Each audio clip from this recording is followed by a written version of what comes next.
250 से ज्यादा डेथ्स, 23,000 लोग डिस्प्लेस्ड, 150 से ज्यादा injured, houses burned, vehicles burned, army deployed, shoot at sight order imposed, internet suspended, curfew imposed, temples destroyed, churches destroyed और इतिहास में शायद पहली बार सेंट्रल गवर्नमेंट ने अपनी खुद की स्टेट गवर्नमेंट पर आर्टिकल 355 का यूज कराया। कुछ ऐसे ही इमरजेंसी या आउट ऑफ कंट्रोल हालात हैं हमारे 7 सिस्टर्स ऑफ इंडिया में से एक मणिपुर की, जहां कम्युनिटी वायलेंस इतने बड़े लेवल पर फैल गया है और ये सब वायलेंस इस बार किसी दूसरी जगह की कम्युनिटी वायलेंस से एकदम अलग है, क्योंकि इस बार वायलेंस का कारण खुद मणिपुर हाई कोर्ट के ऑर्डर्स हैं। नमस्कार दोस्तों, मैं हूं शांतनु शर्मा और आज हम बात करेंगे मणिपुर में हो रहे इस कम्युनिटी वायलेंस के ऊपर। अगर आपको इस वीडियो से वैल्यू मिलती है तो चैनल को सब्सक्राइब करना बिल्कुल मत भूलिएगा। ये आपके लिए तो फ्री है, लेकिन इससे मेरी बहुत हेल्प होती है। शुरुआत करते हैं अपने पहले चैप्टर इस वायलेंस के बारे में। इस वायलेंस की शुरुआत होती है 19 अप्रैल को, जब मणिपुर हाई कोर्ट ने मणिपुर स्टेट गवर्नमेंट को 4 वीक्स के अंदर मेती कम्युनिटी को शेड्यूल्ड ट्राइब्स की कैटेगरी में शामिल करने की रिक्वेस्ट कंसिडर करते हुए उसके ऊपर विचार विमर्श करने को कहा और इसी मुद्दे पर विचार करने के लिए सेंट्रल गवर्नमेंट को भी एक सिफारिश भेजने को कहा। इसी को देखते हुए दूसरे ट्राइबल कम्युनिटीज ने इस याचिका का विरोध शुरू कर दिया और 3 मई को all tribal students union of Manipur ATSUM ने चुराचांदपुर स्टेट के तोरबंग एरिया में ट्राइबल सॉलिडेरिटी मार्च की शुरुआत करी, जहां से मणिपुर वायलेंस की असली शुरुआत होती है।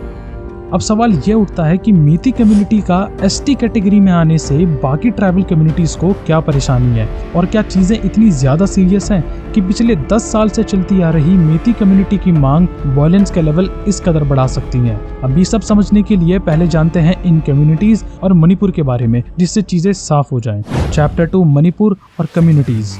इस पूरी कहानी में मणिपुर की ज्योग्राफिक लोकेशन एक बहुत मेजर रोल प्ले करती है। दरअसल मणिपुर में पॉपुलेशन डिवीजन कुछ ऐसा है कि नॉन ट्राइबल मेती कम्युनिटी मणिपुर की पॉपुलेशन का एक बड़ा हिस्सा है। 2011 के सेंसस के अकॉर्डिंग ये नंबर अराउंड 53% है। वहीं दूसरी तरफ ट्राइबल कम्युनिटीज की पॉपुलेशन अराउंड 40% है। अब ये 53% मेती कम्युनिटी मेजरली मणिपुर की इम्फाल वैली में रहते हैं और ये इम्फाल वैली मणिपुर के स्टेट का एक बहुत छोटा सा हिस्सा है, which is only 10%। Remaining area जो कि पहाड़ी एरिया है, वहाँ पर ट्राइबल कम्युनिटीज का वास है। तो डेमोग्राफिक्स कुछ ऐसे हैं कि 53% मेती कम्युनिटी मणिपुर के 10% एरिया जो कि इम्फाल वैली है उसका पार्ट है और 40% ट्राइबल कम्युनिटीज मणिपुर के 90% एरिया में फैले हुए हैं, जो कि ज्यादातर पहाड़ी या हिली एरिया है। मेती कम्युनिटी हमेशा से ही पॉलिटिकली ज्यादा पावरफुल रही है और आज तक मणिपुर के 60 MLAs में से 40 मेती कम्युनिटीज से आए हैं और बाकी 20 MLAs ट्राइबल कम्युनिटीज से हैं। मेती कम्युनिटी में लार्जली हिंदूज हैं, फॉलोड बाय मुस्लिम्स जिन्हें पंगाल मेती या पंगाल्स बोला जाता है। ट्राइबल कम्युनिटीज मेनली 2 कैटेगरीज में डिवाइडेड है, जो कि है नागा एंड कुकीज, जिनमें 34 नागा और कुकी सब ट्राइब्स गवर्नमेंट की शेड्यूल्ड ट्राइब्स की लिस्ट में जगह बनाते हैं। नागा और कुकीज ज्यादातर क्रिश्चियंस हैं और मणिपुर में क्रिश्चियंस और हिंदूज दोनों की ही पॉपुलेशन लगभग बराबर है, जो कि है 41% एज पर दी 2011 सेंसस। चैप्टर 3 मेती की डिमांड क्यों। मेती कम्युनिटी की ST स्टेटस की डिमांड आज से 10 साल पहले से है, जहां scheduled tribe demand committee of Manipur STDCM 2013 से मेतीज को शेड्यूल्ड ट्राइब स्टेटस देने की मांग कर रही है। उनका कहना है कि 1949 में जब मणिपुर यूनियन ऑफ इंडिया के साथ मर्ज हुआ तो उससे पहले तक मेती कम्युनिटी को शेड्यूल्ड ट्राइब्स की मान्यता मिली हुई थी, बट इंडिया के साथ मर्ज होने के बाद उनकी ये मान्यता उनसे छीन ली गई। कोर्ट में वो तर्क देते हुए कहते हैं कि ST स्टेटस की डिमांड जॉब और एजुकेशनल रिजर्वेशन के साथ साथ टैक्स रिलीफ से भी परे है। उनका कहना है कि ST स्टेटस उन्हें अपनी पहचान को प्रिजर्व करने के लिए चाहिए।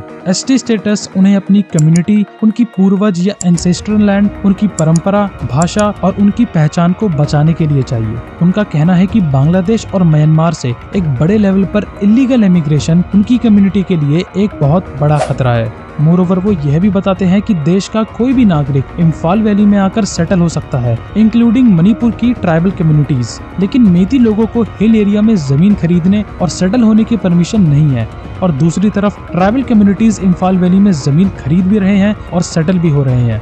इन सभी चीजों को देखते हुए मेती कम्युनिटी खुद को सेफगार्ड करने के लिए ST स्टेटस की मांग कर रही है। चैप्टर 4 ट्राइबल कम्युनिटीज का रिवोल्ट क्यों। अब ट्राइबल कम्युनिटीज का कहना है कि मेती कम्युनिटी उनसे ना सिर्फ पॉलिटिकली ज्यादा स्ट्रॉन्गर है, पर एकेडमिकली और बाकी चीजों में भी उनसे कहीं गुना आगे है। ट्राइबल कम्युनिटीज का कहना है कि मेती कम्युनिटी जो कि इतनी एडवांस है, उनको अगर एसटी स्टेटस मिलता है तो जॉब्स, एजुकेशन और बाकी बेनिफिट्स ट्राइबल कम्युनिटीज को मेती के साथ बांटना पड़ेगा, जो उनके लिए बहुत बड़ी परेशानी खड़ी कर सकता है। मोरोवर वो लोग बताते हैं कि मेती लोगों की मणिपुरी भाषा पहले से ही कॉन्स्टिट्यूशन के 8th शेड्यूल का हिस्सा है, जो कि इंडिया की ऑफिशियल लैंग्वेजेस को लिस्ट करता है। और साथ ही में मेती कम्युनिटी के लोग पहले से ही SC, OBC और EWS कैटेगरी के अंदर शामिल हैं और उनसे जुड़ी अपॉर्चुनिटीज का लाभ ले रहे हैं। ट्राइबल कम्युनिटीज का कहना है कि ST स्टेटस की डिमांड मात्र केवल शेड्यूल्ड ट्राइब्स को एक्सप्लॉइट करने की चाल है, जिससे डोमिनेंट मेती कम्युनिटी हिल एरिया में लैंड एक्वायर करके उन्हें बेघर कर सके। उनका दावा है कि मेतीज का खुद को सेफगार्ड करने के लिए ST स्टेटस की मांग सेल्फ डिफीटिंग है, सिंस डोमिनेंट मेती ग्रुप मणिपुर और उसके तंत्रों को संभालने वाला ग्रुप है, जिसके कल्चरल, इकोनॉमिक और पॉलिटिकल राइट्स स्टेट हमेशा से बचाता आया है।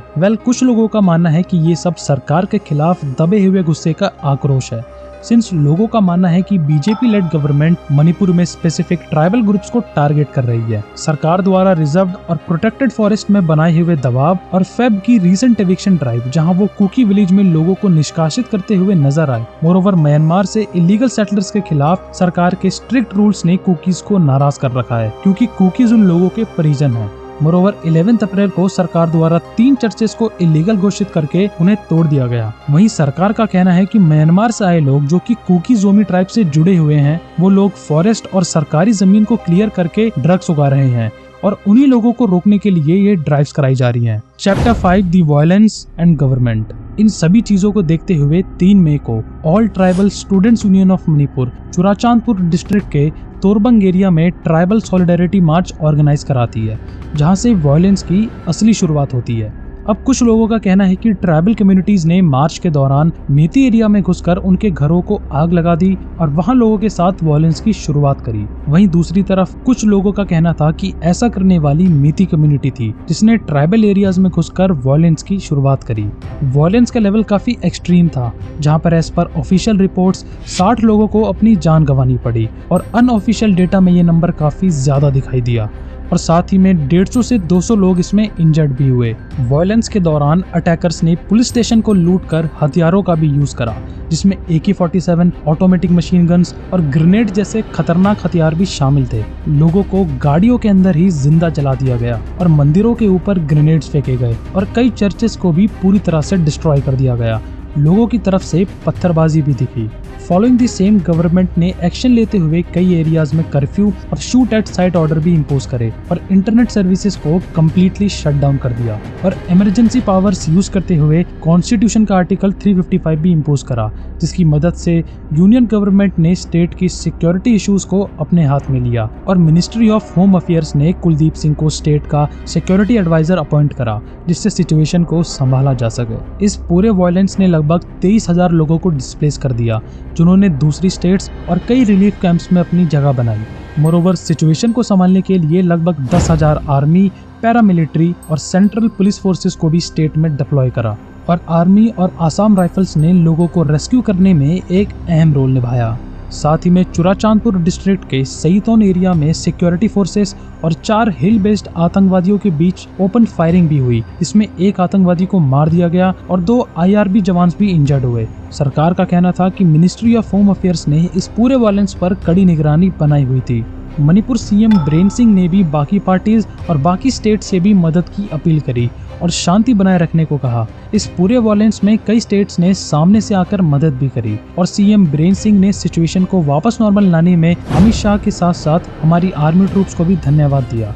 ओलंपिक मेडलिस्ट मैरी कॉम ने ट्वीट करते हुए अपनी होम स्टेट के लिए मदद की मांग करी और अमित शाह ने भी अपनी कर्नाटका इलेक्शंस के कैंपेन को छोड़कर CM बीरेन सिंह के साथ मिलकर सिचुएशन को संभाला और 5 दिन के इस वायलेंस के बाद सिचुएशन फाइनली नॉर्मल होते हुए दिखाई दी। और भारत को मजबूत करने के लिए हमें न सिर्फ बाहरी देशों से चौकन्ना रहना पड़ेगा, बल्कि हमारे इंटरनल कॉन्फ्लिक्ट्स पर भी गौर करना होगा, क्योंकि मणिपुर के वायलेंस ने हमारे लिए बहुत बड़े सवाल खड़े कर दिए हैं, जैसे कि AK-47 और बाकी खतरनाक हथियार लोगों के पास आए कैसे, और म्यांमार से इंडिया को कैसा और कितना खतरा है, या फिर क्या नॉर्थ ईस्ट में इंसर्जेंसी वापस बढ़ रही है। अगर आपको इस वीडियो से वैल्यू मिली, कुछ नया सीखने को मिला, तो चैनल को सब्सक्राइब करना बिल्कुल मत भूलना, क्योंकि भारत हमारा है और भारत की सारी परेशानियां भी हमारी हैं और इन सभी परेशानियों का सॉल्यूशन निकालना भी हमारा कर्तव्य है और इसीलिए each thought matters. Share the truth, like this video. जय हिंद।